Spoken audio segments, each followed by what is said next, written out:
and nice to speak to you all. And my name is Shane Mooney. I'm from SPeco Environmental Energy and Safety Consultants, and we're here today and we're talking with Jack Grady, the Operations Manager of Grady Window Manufacturers in Charlestown and Mayo, where they have over 100 employees. And as you can see from the photograph on the first slide, they have a substantial presence in Mayo, and they manufacture PVC windows and doors, and also they have a joinery that manufactures timber doors, front doors, etc., to a very high quality, and also some fire doors. So we'll talk about some of that as we go through.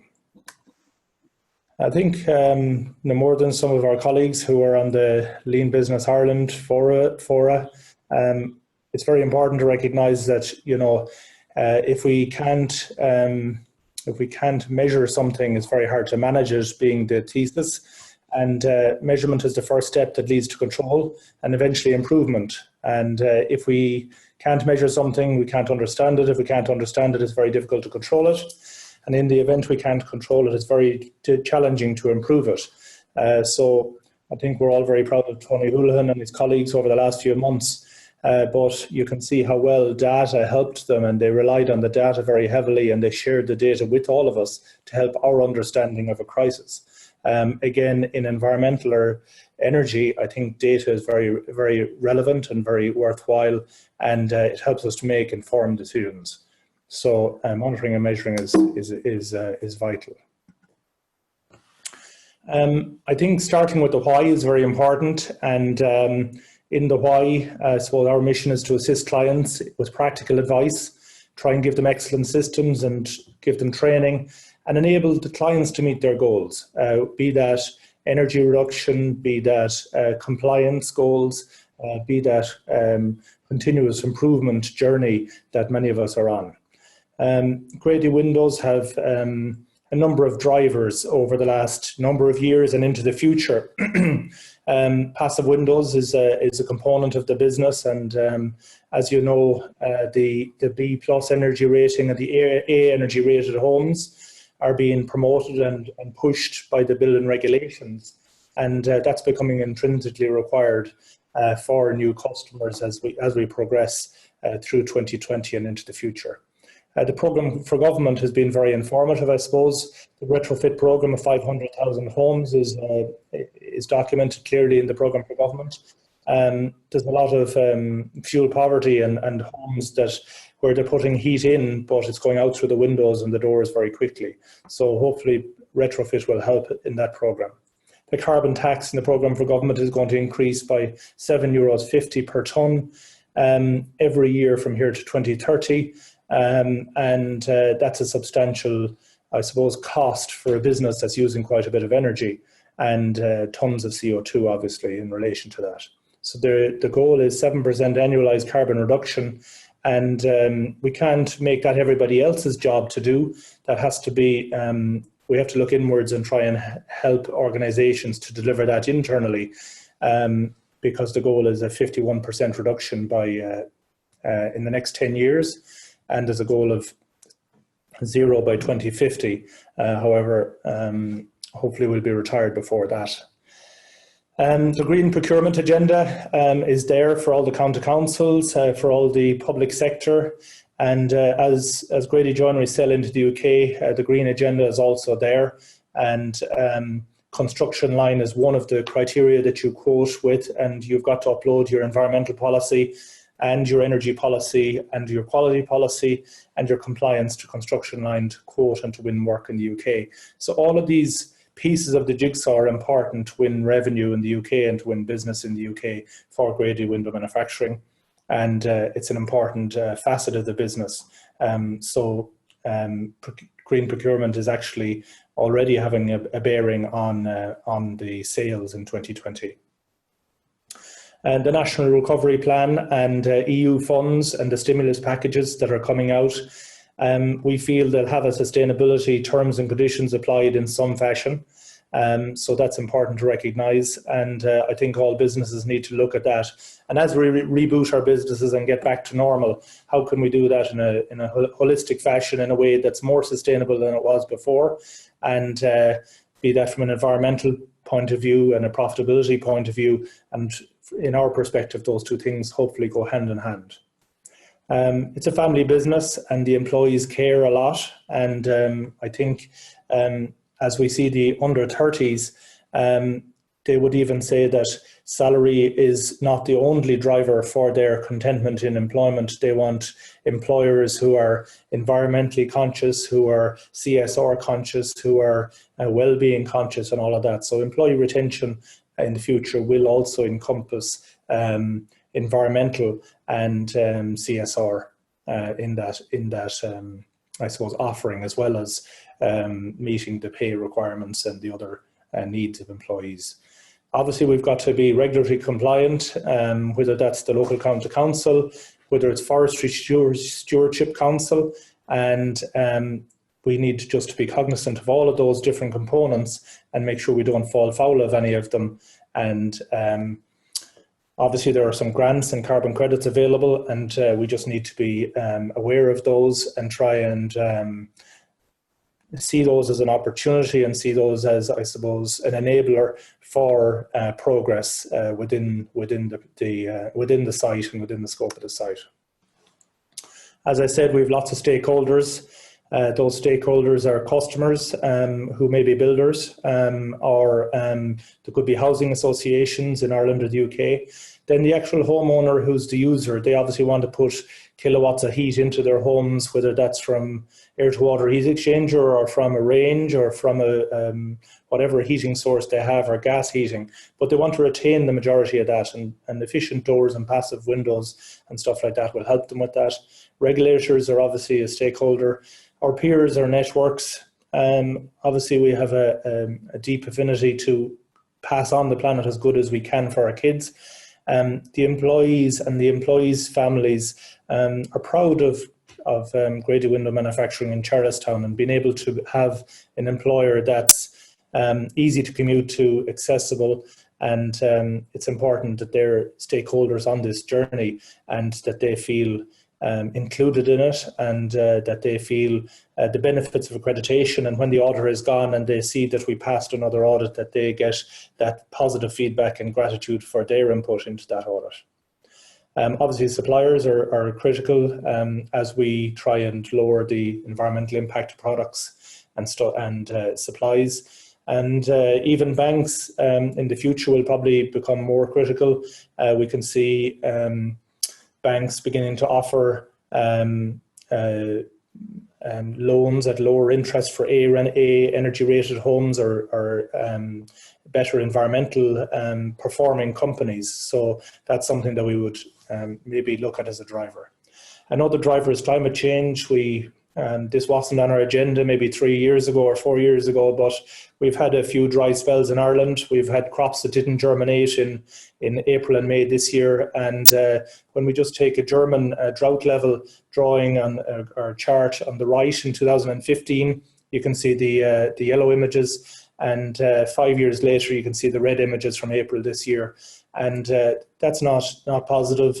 It's not positive that we've had a water hose ban in Ireland for the last number of weeks. And I think Irish water are under pressure, both on the supply side and also on the treatment side. And I suppose as consumers of water, we need to do that in a responsible fashion, because it takes I suppose treatment of that water, it takes pumping of that water, it takes energy to provide water to site, and then there's a second cost in that it has to be disposed of and treated.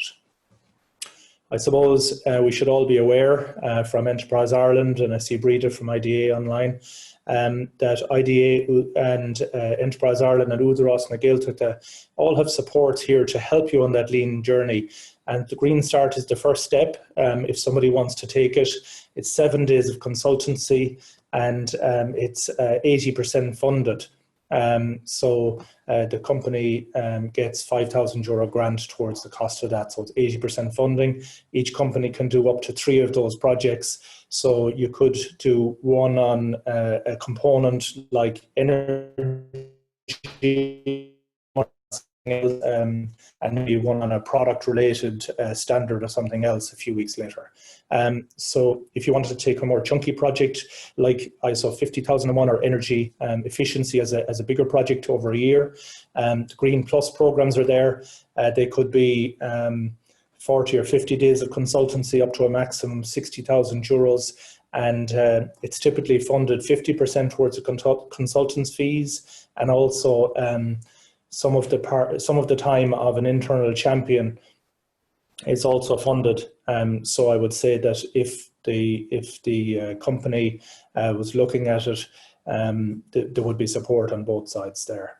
The last element, I suppose, is SEAI, Sustainable Energy Authority of Ireland, provide grants under Better Energy Communities grant, and they also have an Exceed program. If you look at the energy entirely in the operation and try and make a step change over a year or 2 years, the Exceed program it's difficult to qualify for, but it is a robust and valuable program to look at. Also, if we do look at energy improvements like we have in Grady's, accelerated capital allowances allows you to write off the costs of energy efficient equipment over 1 year, so you can write it off against your corporation tax and depreciate it in 1 year, as opposed to depreciating it over 7 years, which is more normal.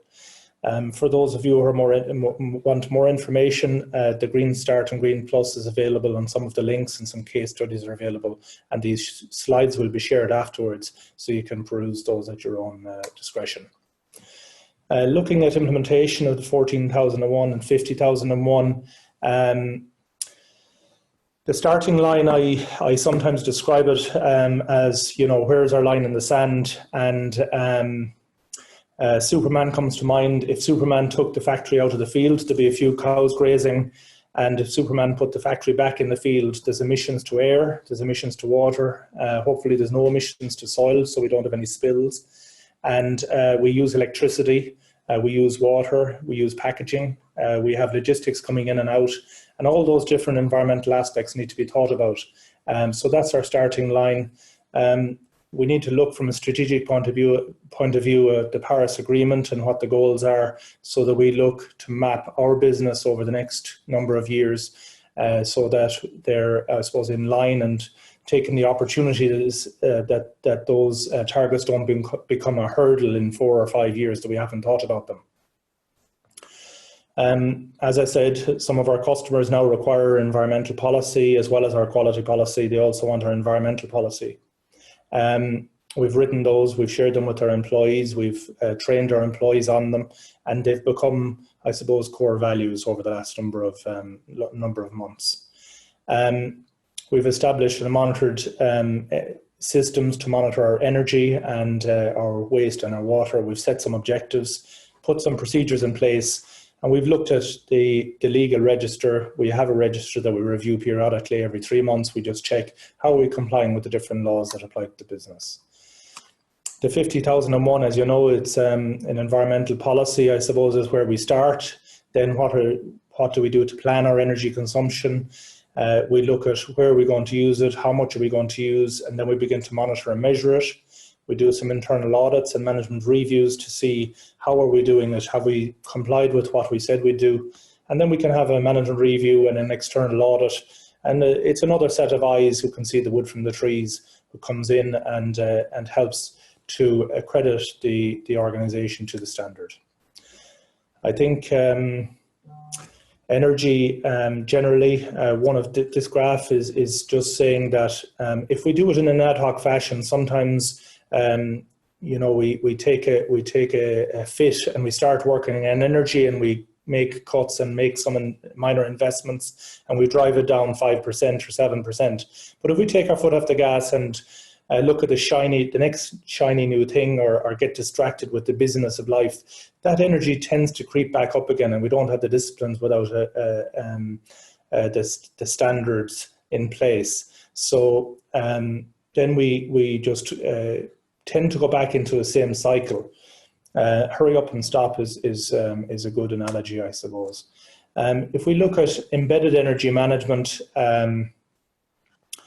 we make initial savings, then we have a team in place, we might have an energy champion working on it, they begin to drive down energy, we do some housekeeping, we do some investments to take 4 or 5 or 10% out of the energy, but we've got to lock those wins in, and we've got to make sure that those savings are retained and not just lost. So we've got to embed the culture and keep the housekeeping elements in place and work on the culture to make sure that it's there for the long term. An energy champion can help us to monitor the energy use. We've got an energy monitoring system which is clipped onto various distribution panels, and it breaks down the load for various areas in the business. There are procedures in place we can check against. There's preventative maintenance schedules to check, is the compressor in good shape? Could it run 2 or 3% more efficiently if it was maintained better? We want to switch off equipment at lunchtime while people aren't here, while they're gone out for their break. In the evenings and weekends, we just want to minimize the base load or anything that's in standby, just because that's energy that we don't need to use. So we're encouraging people to turn off equipment and to manage it as efficiently as possible. And we have an energy monitoring system, which is EFT. We have an energy champion in various buildings, but this is a normal distribution for a day, for example, which shows the night, some of our heating equipment ramping up in the morning before we come into work. Then we come into work. Then you have maybe 11 o'clock break with some of the equipment being turned off. And then you have a normal distribution in the afternoon while we're productive. You can see a lunchtime dip where things are being turned off, and then it tapers away in the evening when we start to turn off equipment and shed some of that load again. We try to minimize that base load, as I said. We've worked on energy consumption, and you can see that the kilowatt hours reduced significantly from year 1 to year 2. You can see that the kilowatts as an energy performance indicator reduced by more than significantly, I suppose, and we're proud of those savings, and we'll go through some of the projects that have delivered some of those savings. We did some regression analysis on the different loads. It's not as easy for us to shed load, and I suppose we need to just push every different machine individually, so that it wasn't as easy to shed load. I suppose one of the important things to be recognised about energy is if we can save 50,000 euros in energy, that 50,000 euros is a displaced cost and hopefully falls to the bottom line. If we need to make 50,000 more profit, we've got to make sales of well more than 500,000 for 50,000 profit to fall to the bottom line. So I think any time and effort invested in saving energy allows that money to fall to the bottom line, and it's a lot easier than trying to increase sales. Sales takes a lot of effort, a lot of pushing, a lot of manufacturing, a lot of shipping, etc. So sometimes there are quick wins to be had there. So please look at those things. So one of the areas that I suppose we looked at was lighting. We were fortunate enough to apply for and secure a loan, a grant from Sustainable Energy Authority of Ireland, and we looked at all our lightings, did an audit, and based on that audit, we applied for a grant and secured it. We're saving about 50,000 euros per year in electrical costs, in energy costs, on the kilowatt hours saved on lighting. If you see, roughly we were using nearly 600,000 kilowatts, and that was going to cut 200,000 kilowatts. So the saving was approximately 50 grand. This was at proposal stage, and that's not exactly how the project was implemented, but it just shows you the saving. There are other benefits from LED lighting in that they're very long life, they're energy efficient, the brightness and intensity is better. The colour range is available. The reliability is fantastic. The lighting for QC and for the factory does feel brighter. It does feel airier, and it does make life a little bit easier. You can see from the lifespan of halogens is, let's say, up to 4,000 hours, whereas LEDs are up to, let's say, 40,000 hours. So there's fewer maintenance interjections, I suppose. Grady's planned and worked on planning permission and grid connections, and put in a wind turbine that's 85 meters high, and it's 2.3 megawatt wind turbine, and it's contributing to the plant's energy, and it's also exporting to the grid. And it's worked very well to date, and everybody's very pleased with the project that's ongoing now. It has a significant displacement of energy because we can supply quite a lot of our own from renewable power as opposed to buying it off the grid. Dust extraction is something that we talked about for quite a while, and it's a challenging project. These dust is hard on motors. Motors wear out, and old motors are energy inefficient compared to new variable speed drives.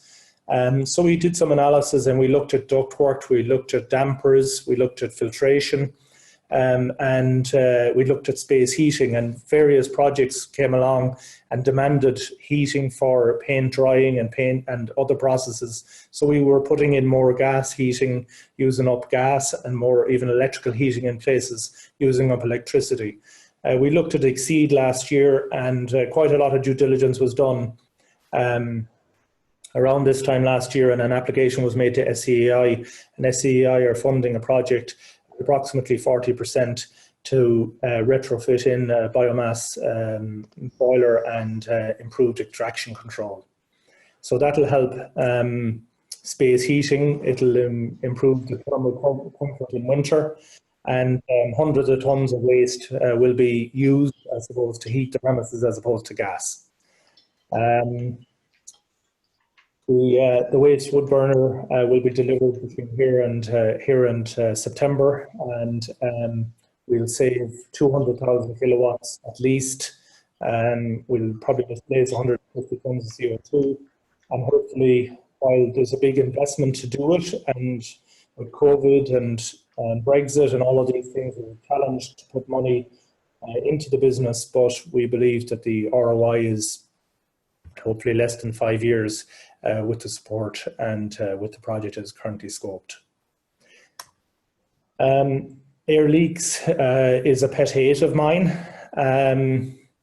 We did some analysis and identified 42 different air leaks, labeled them high, medium or low air leaks, and then we eliminated the air leaks, and estimating about 150,000 kilowatts of air could be saved from different leaks. It's a difficult atmosphere when people are running different air power tools. They get pulled, and some of the pipe work gets old. So coming up to maintenance periods in factories now and at Christmas, it's an opportunity to try and do air leak detection, see what can be eliminated. I put in a question there: has anyone tried to blow up a balloon with holes in it? And that's effectively what your compressor is trying to do all day, every day, when out of that fixed pipe system there are loads of holes, and the equipment at lunchtime or in the evenings or at weekends, the equipment is not consuming it. But if there's holes in the balloon or in the pipe work, then the compressor is working hard to do that, to try and keep up with the demand. Also, I suppose we also asked the question, why would you circulate air at 10 bar if 8 bar would drive your equipment, or 8.5 bar would drive your equipment and work just as effectively, because it costs more to drive the compressor harder and distribute the air at that higher pressure. So it's about 7% per bar at an approximate rule of thumb. So there are, 15 or 15,000 plus of revenue savings by optimizing compressors, looking at air leak prevention, and looking at the kilowatts per cubic meter of air provided.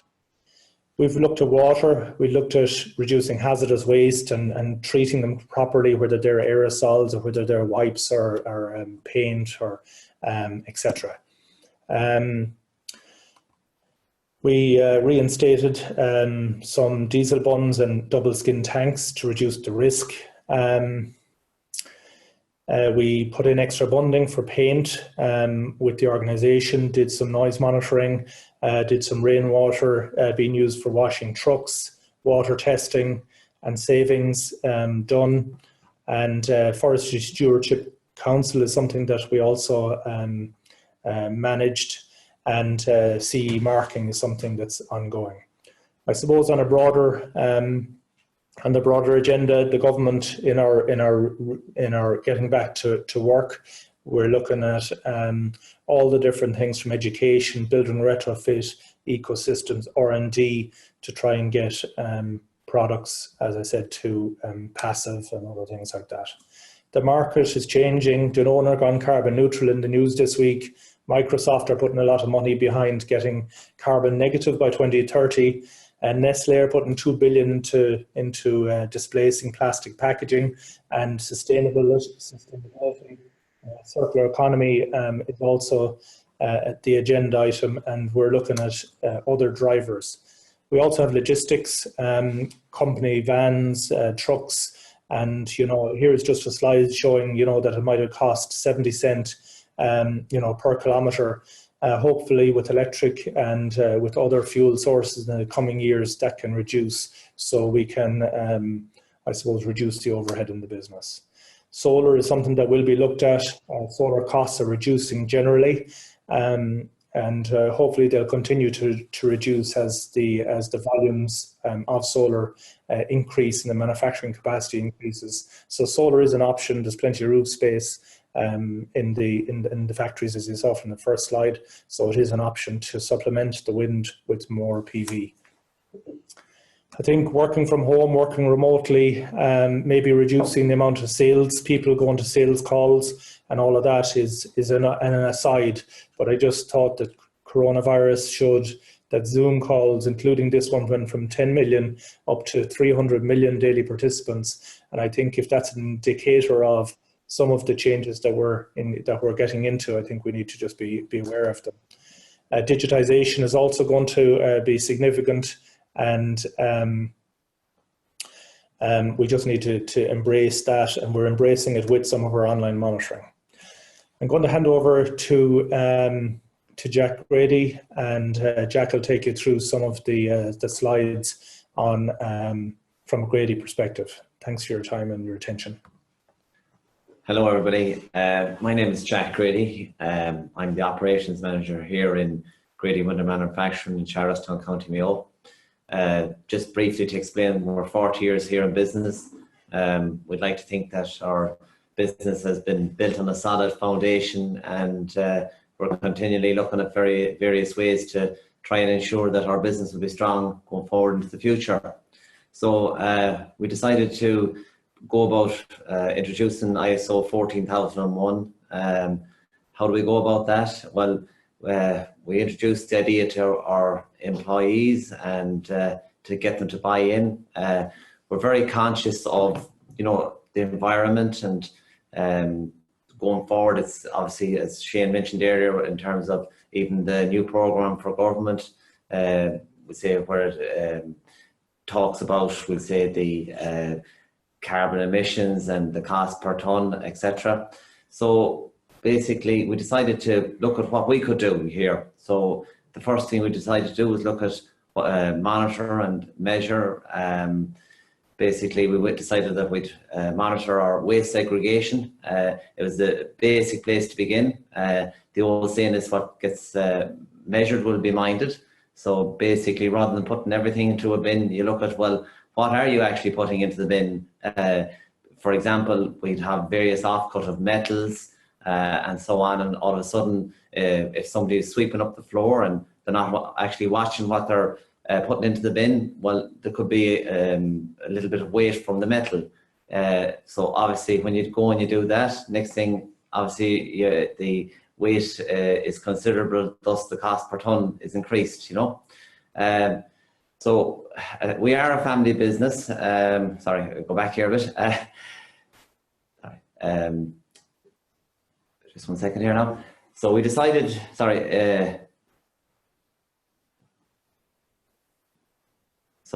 anyways, to monitor and improve our waste segregation. Then we decided to monitor and manage our water consumption and improve our chemical management and spill response. And also that has helped us to ensure compliance to EU and Irish legislation.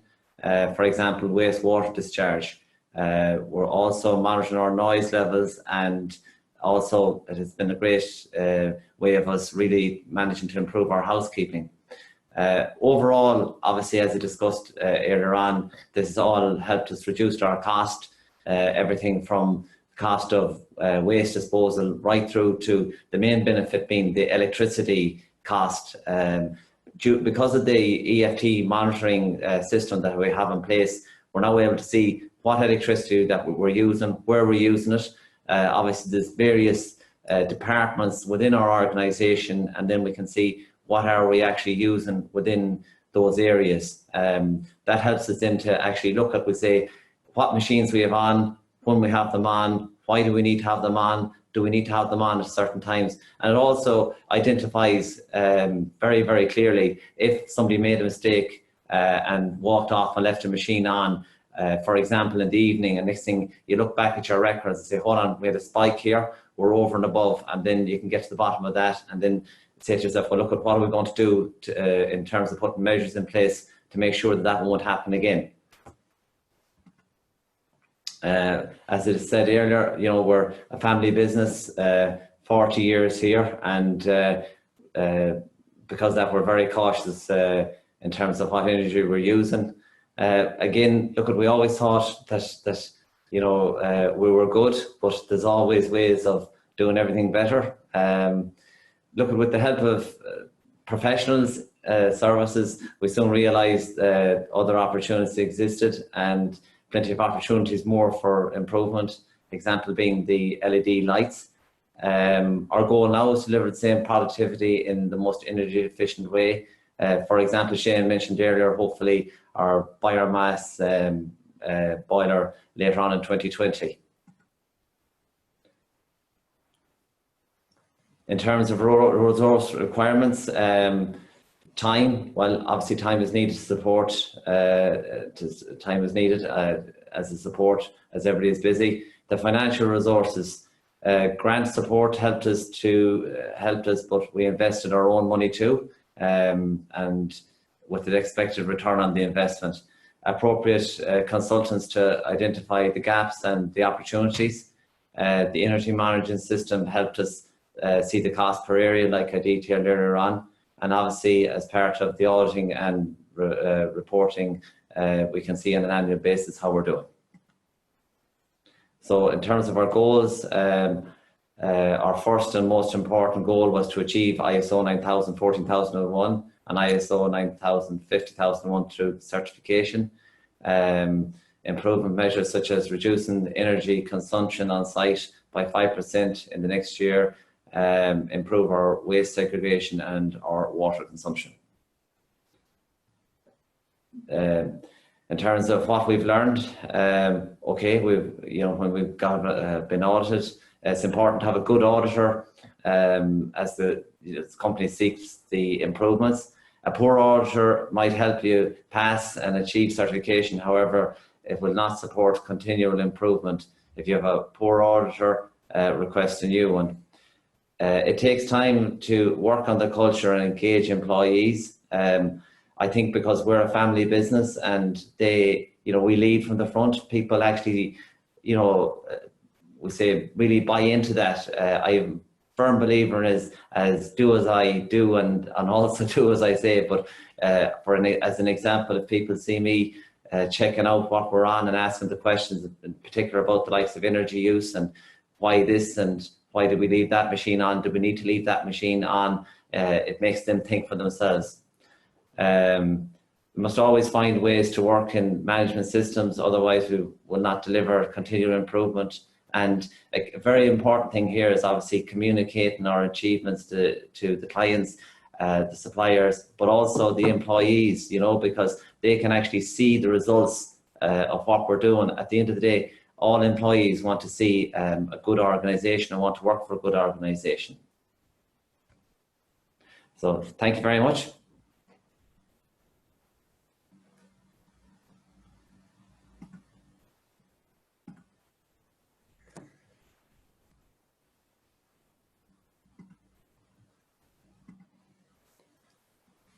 Okay, Mairead,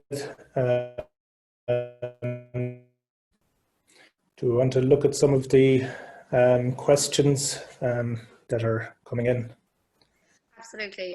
Thank you both for such a very informative presentation. Without doubt, there's incredible detail there, and you both have to be commended in the effort that you've made to even get this far. And really, it was incredibly informative. There are a couple of really good questions that have come in, and thank you all for contributing. So one of the first questions that came in was from Ronan McGlade. So he said, thank you, Shane, and well done in achieving ISO 5001. While you invested in wind renewables, have you any plans to add bio or solar to energy efficiency plans in the future, particularly as RESS1 grants will soon be awarded? Do you want to come in on that one there, Shane?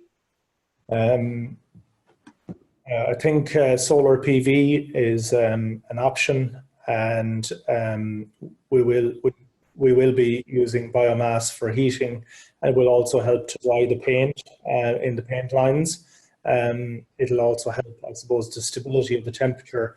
So some products are I suppose, susceptible to changes. So if you come in and it's 8 or 10 degrees, they prefer it to be up slightly higher for stability. So to answer the question from an investment perspective, biomass will be done this year for heating and for paint drying, and I think solar PV will be on the agenda, but probably not this year. Okay, good stuff. Ronan, I can just see you on video. Has that answered your question there, Ronan? Yeah, good. All right, so Helen Downs from the Chamber of Commerce. It's I suppose a question for you both. Helen has asked, these are challenging times for everyone, but for smaller businesses, have you any advice? Do they engage with other companies to secure funding, or is it done in isolation? So there's two questions there. Either of you want to come in on that? The first one is about smaller companies. Absolutely. So same as there's lean for micro. Some of the LEOs are looking at rolling out green for micro in the coming months. So I would suspect between here and the year end, there will be green for micro for the smaller organizations with less than 10 employees. There are some quick wins in, I suppose, energy and waste, and hopefully the Green Start and something like that might help some of those smaller companies. So yeah, there are, I suppose, some of the smaller companies with less than 10 would have probably also maybe engaged with better energy communities, where they're put into a package of measures with some homes and with community initiatives, and in an envelope of projects, sometimes they get some support of maybe 30% funding for an energy retrofit or something like that. But better energy communities is something to keep an eye on, I suppose, in the medium term. Okay, great stuff. Thanks, Shane. Brito O'Toole from the IDA has thanked you both for such a super case study. Which of the interventions created the greatest saving for the plant, and which was the most challenging to embed in the organisation? That's a great question. Two great questions, Brito. I'll take that, Jack, if that's okay. I think one of the best wins is related to both, Brita, to answer your question. The LED lighting project, it's challenging to apply, it's challenging to get support from SCI for that grant. It's hard to roll it out in the time frame that SEI wanted to roll it out and to retrofit it into an operating plant. With our electricians that worked, but I suppose it had the biggest, it was challenging to do, but it had a big organizational impact in that everybody understood that there was 65, 70, 75% energy savings across the lights. They couldn't believe that. They couldn't believe that the lighting was better. They couldn't believe the look and feel of the plant was better. And that was, I suppose, a benefit for embedding further energy savings in that they saw that win. And I think probably the extraction and biomass is going to be a substantial challenge this year. But like everybody knows, a wind project takes 5+ years to do feasibility on, to do planning on, and nothing could be more difficult. But it's a super legacy for the directors and for the family to have a wind turbine of its scale in the west of Ireland, and it's a super achievement, but it's a complex project. Without doubt, and congratulations to you both. Breda has just come in there and has just said we are very challenged by the cost of energy in Ireland to Europe generally. So good to hear the benefits of these interventions, and well done to you both on that. Our final question is, Joe Ahern has sent his congratulations to you both on a great presentation, and he said you've demonstrated the significant savings that can be made. Do you know what percentage of Irish manufacturing companies have been accredited the ISO 1401, sorry? Joe, good evening. There's no clear data because there are different accreditation bodies from Ireland and the UK, from SGS, Certification Europe, and SAI, etc. It's in the low hundreds. I'd say the penetration is probably definitely less than 15%.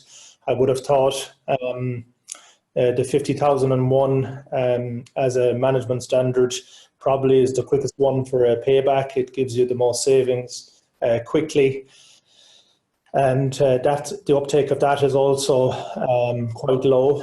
And in Ireland and in the UK, there is a law called SI 426. And for those who are employing over 250 people or turning over more than 50 million, they have a requirement to do an SI 426 audit. And an SI 426 audit is a detailed energy audit, which could cost 5, 7, 10,000, depends on the complexity of the business and the size of it. And I suppose my discussions with Breda in IDA and Kathleen and others in Enterprise Ireland is that anybody who is considering SI 426 should potentially consider taking that money and using it for an ISO 50,001, because SI 426 is a photograph in time to say how much energy you're using and what the opportunities might be. But that's only a photograph in time, whereas a management system is there for a long time and you get a better return on that investment. So I think the ISO 50001 will, I suppose, fulfill your requirements to have an energy management system to meet SI 426. And NACI as a body and the government as a regulator have to ask those companies to do an energy audit and to drive energy improvement. It's been pushed a lot harder in the UK, but it's only a matter of time until it's pushed a lot harder here. Just a final question in there to Shane and Jack.